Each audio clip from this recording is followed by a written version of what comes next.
Hello friend, welcome to the channel solution.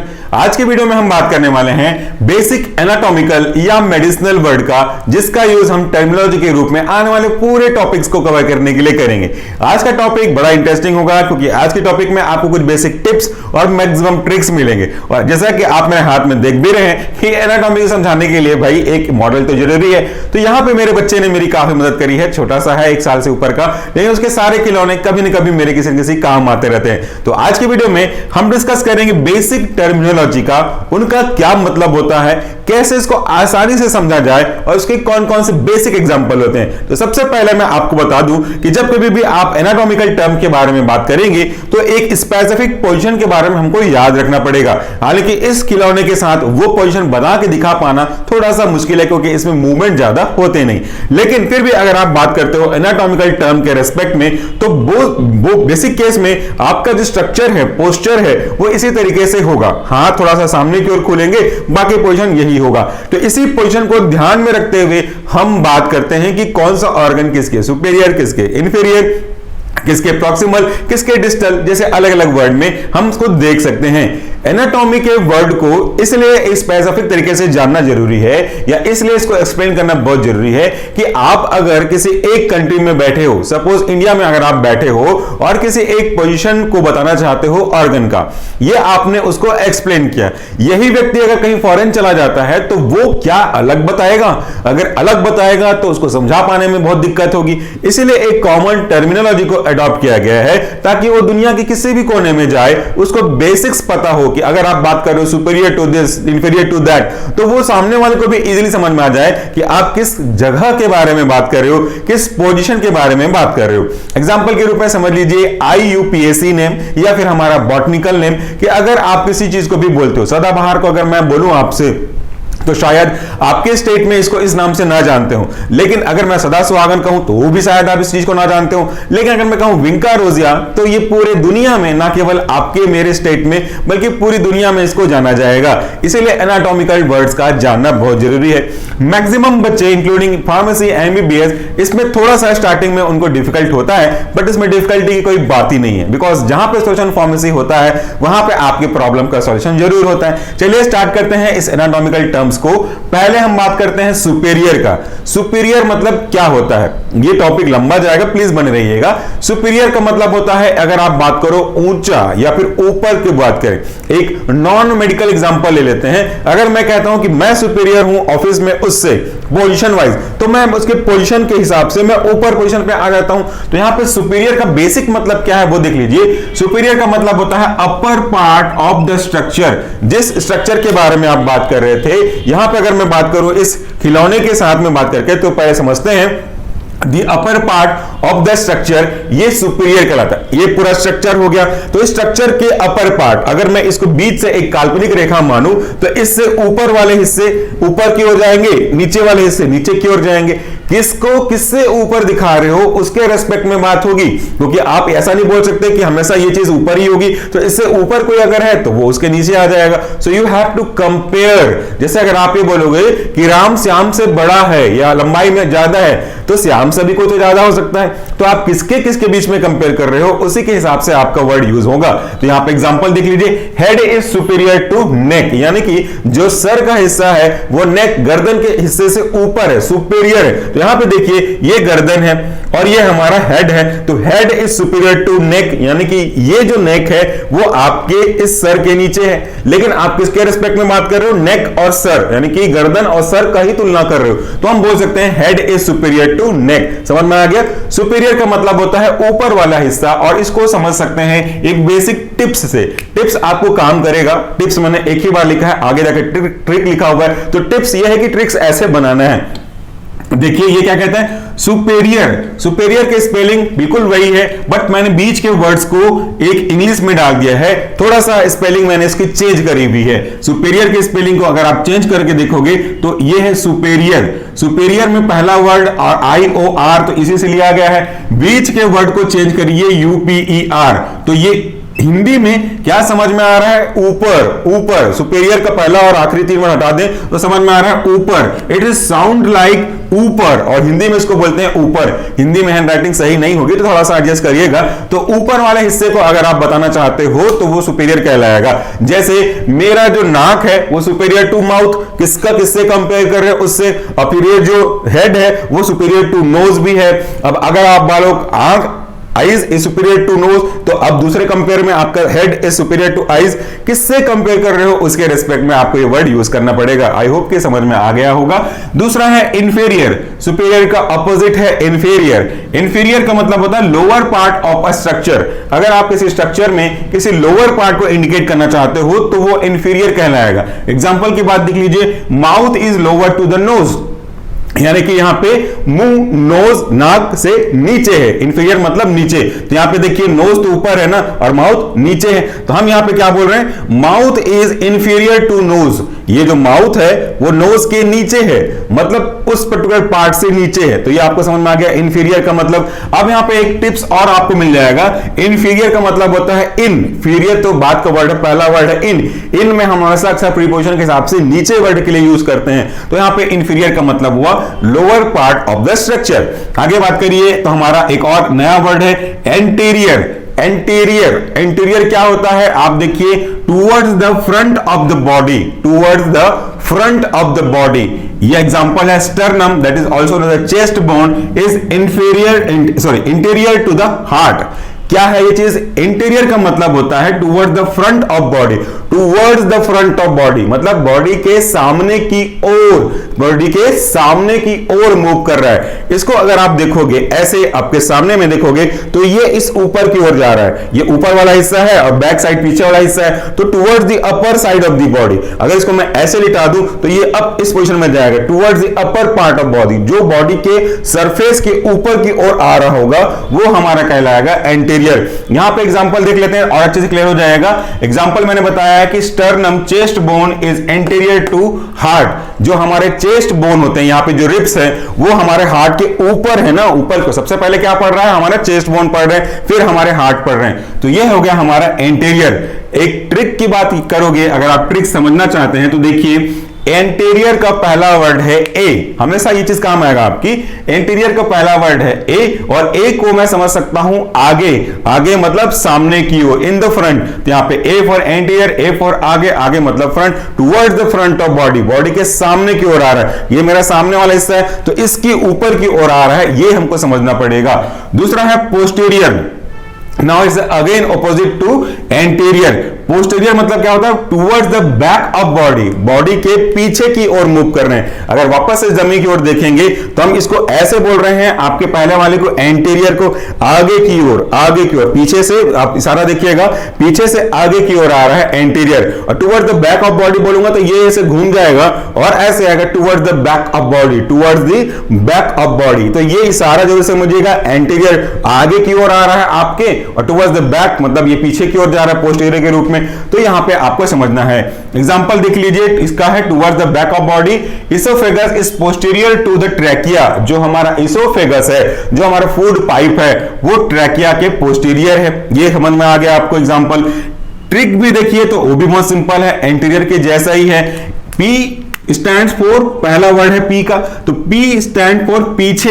इसको हिंदी में पीछे बोलते हैं। स्पेलिंग आप इसको इस तरीके से लिख सकते हो, पीछे की ओर, towards the back of the body is called posterior. तो आपको समझ में आ गया सुपीरियर, आपको समझ में आ गया इंफीरियर, आप एंटीरियर भी समझ चुके हैं और एंटीरियर के साथ साथ उसका पोस्टीरियर भी समझ चुके हैं। आगे बढ़ते हैं medial.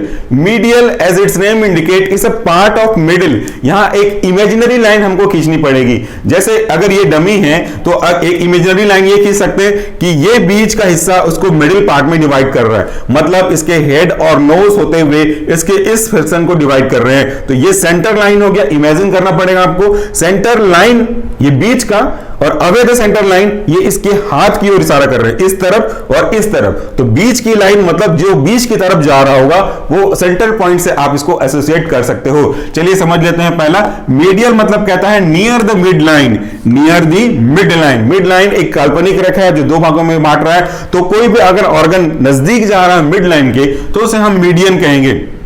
Mid line of the body. Example है आपका chest is middle to the arm. हमारा जो चेस्ट है ये आर्म के बीच में है, तो chest is middle to the arm, ये हमारी बॉडी के मीडियल पोजीशन को रिप्रेजेंट कर रहा है। अब वापस से डमी की यूज कर लेते हैं। भाई कितना काम आता है डमी, आपके घर में हर एक चीज कुछ ना कुछ ऐसे होंगे जो कहीं ना कहीं काम आएंगे। तो ये हमारा chest is medial to the arm, तो समझ में आ गया आपको मीडियल का मतलब क्या हुआ। एक टिप्स देख लेते हैं ट्रिक के फॉर्म में। M for middle, M for medial, तो मीडियल और मिडिल मतलब बीच में, ये आपको आसानी से समझ में आ जाएगा, कोई खास टिप्स की जरूरत नहीं पड़ेगी। इसके बाद हम बात करते हैं अगले वर्ड की। यह है हमारा लैटरल। लैटरल, लैटरल मतलब क्या होता है, away from the mid line. हमने अब बात किया था पहले टुवर्ड्स द मिड लाइन, अब हम बात करें away from the mid line, यानी कि मिड लाइन से दूरी की ओर खिसकते जाएगा। ये मेरा मिड लाइन है तो इसके पास ना आकर के इससे दूर जाएगा, हमेशा इशारा समझिएगा। अगर आप मिडिल बोल रहे हो तो इस तरफ से इस तरफ की ओर आ रहा है, मिडिल की ओर आ रहा है, मिडिल की ओर आ रहा है। अगर आप बात करते हो लेटरल कि मिडिल की ओर से दूर की ओर जा रहा है, दूर दूर जा रहा है, ये आप समझिएगा। एग्जांपल देख लेते हैं। Away from the mid line, lungs are lateral to the heart. Heart हमारा यहां पे है और उसका एक हिस्सा लंग्स की ओर गिरा हुआ है, तो ये जो लंग्स है हमारे हार्ट से अलग दूर की ओर जा रहे हैं, away from the mid line जा रहे हैं, ये आपको याद रहेगा। फिर हम बात करते हैं अगले टर्म की, ये है आपका प्रॉक्सिमल। ये बड़ा इंटरेस्टिंग और इंपॉर्टेंट है। प्रॉक्सिमल का मतलब आपने समझा होगा जब आप बात कर रहे हो किडनी के बारे में, अगर आप फर्स्ट सेमेस्टर के बच्चे हैं तो शायद ना सुना हो, but proximal converted tubule PCT, distal converted tubule DCT, ये कहीं ना कहीं 12th में तो जरूर देखा होगा। तो यहां पे प्रॉक्सिमल का क्या मतलब होता है, नियर टू द ओरिजिन और अटैचमेंट।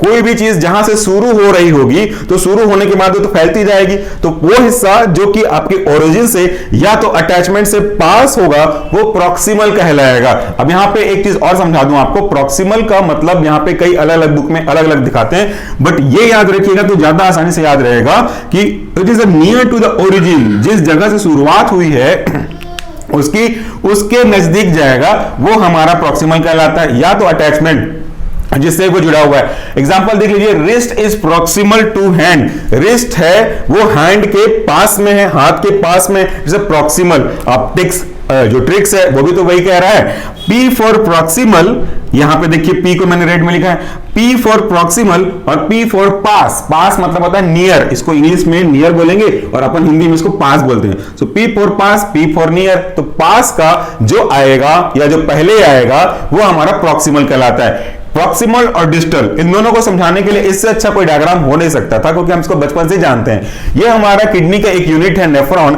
इसका स्ट्रक्चर है। यहां पे अगर आप देखोगे तो ये हमारे जो नेफ्रॉन का एक बेसिक यूनिट है, यहां से जो ब्लड मूव कर रहा है उसको आप देखोगे, ये वाला जो हिस्सा है जो कि ब्लड वेसल्स के पीछे है, ये पहला कन्वर्टेड ट्यूब्यूल है, इसलिए हम इसको बोलते हैं PCT, proximal converted tubule. P for pass या P फॉर पहला, पास ज्यादा अच्छा समझ में आ जाएगा आपको। तो ये पास का कन्वर्टेड ट्यूब्यूल है। क्यों? क्योंकि ओरिजिन कहां से हुआ, ये बुमन कैप्सूल से नीचे की ओर हुआ, शुरुआत इसकी कहां से हुई, यहां से हुई, तो शुरुआत से ये देखिए पास है, कितना छोटा लाइन मुझे खींचना पड़ा, ये पास का है, जबकि ये वाला डिस्टल है, दूर का है, तो वो डिस्टल, डी फॉर दूर, आगे समझ जाओगे। तो ऐसे हम समझ सकते हैं। यहां से भी आपने समझ लिया कि क्या मतलब है प्रॉक्सिमल का। अगला है हमारा डिस्टल। डिस्टल क्या बोल रहा है, it's away, away from the origin और द अटैचमेंट। जैसा पहले पास में था, जैसा अवे, ए अवे, अवे मतलब दूर। एग्जांपल देखिए, wrist is distal to elbow.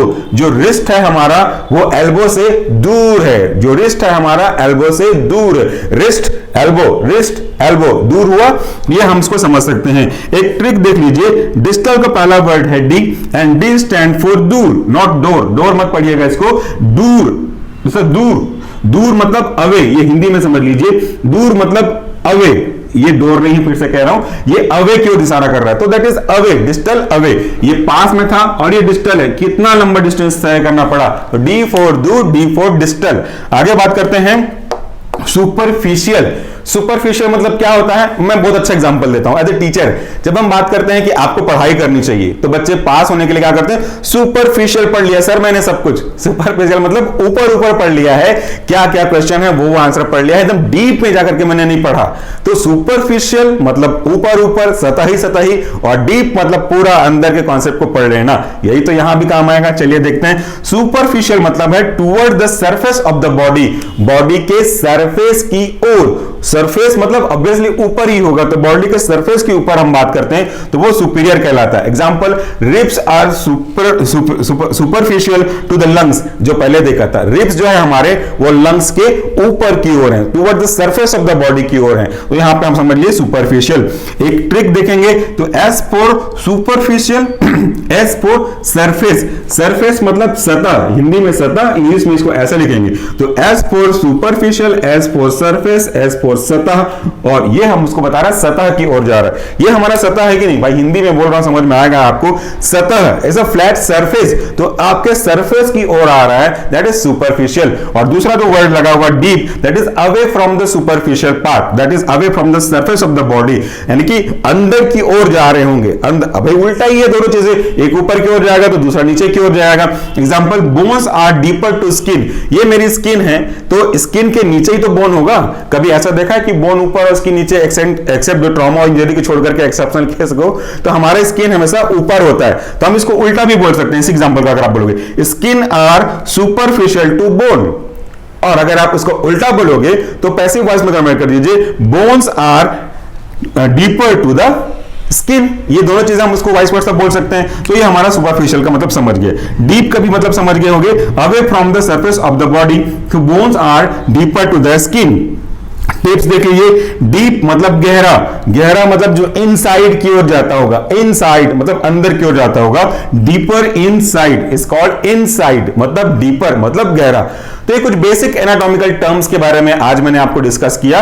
ये एग्जाम में पता नहीं आएंगे कि नहीं आएंगे, लेकिन ये आपके आने वाले पूरे एचएपी को, चाहे फर्स्ट हो, सेकंड हो, फार्माकोलॉजी हो, ये पूरा कॉन्सेप्ट समझ में आएगा। भाई आपको एबीसीडी ही नहीं मालूम होगी तो आप ऐसे कैसे लिखोगे? अब आज के डेट में एबीसीडी ना पूछे आपसे, लेकिन ऐसे तो पूछ सकते हैं, या फिर कोई सेंटेंस तो पूछ सकते हैं। तो this is a basic formula, इसको आप एबीसीडी समझो कि गिनती समझो कि 1 2 3 4 समझो, ये बेसिक्स है, इसको जानोगे तो वो आपको आगे हमेशा काम आएगा। और मैं फिर से कहता हूं, आपको अगर कॉन्सेप्ट समझना है तो भैया अपने आप को टोपी मत पहनाइए, टोपी पहनाइए आप कॉन्सेप्ट को, ताकि आपके कॉन्सेप्ट हमेशा क्लियर हो सके। और घर में जो भी खिलौने रखे हुए हैं इनको यूज करिए पढ़ाई के लिए, क्योंकि जहां चाह है वहां राह है। Where there is a problem there is a solution. So thank you so much for watching this video. नमस्कार, टेक केयर। उम्मीद करता हूं कि आपको आज का जो टॉपिक है वह समझ में आया होगा। और बस आपसे एक ही रिक्वेस्ट है कि अगर आप इन सब के पीडीएफ देखना चाहते हो, ऑनलाइन ऑफलाइन एम से कुछ पार्टिसिपेट करना चाहते हो, तो हमारा ऐप है, डाउनलोड कर लीजिएगा, इसी वीडियो के डिस्क्रिप्शन बॉक्स में रखा हुआ है। और फीडबैक देना जरूर है,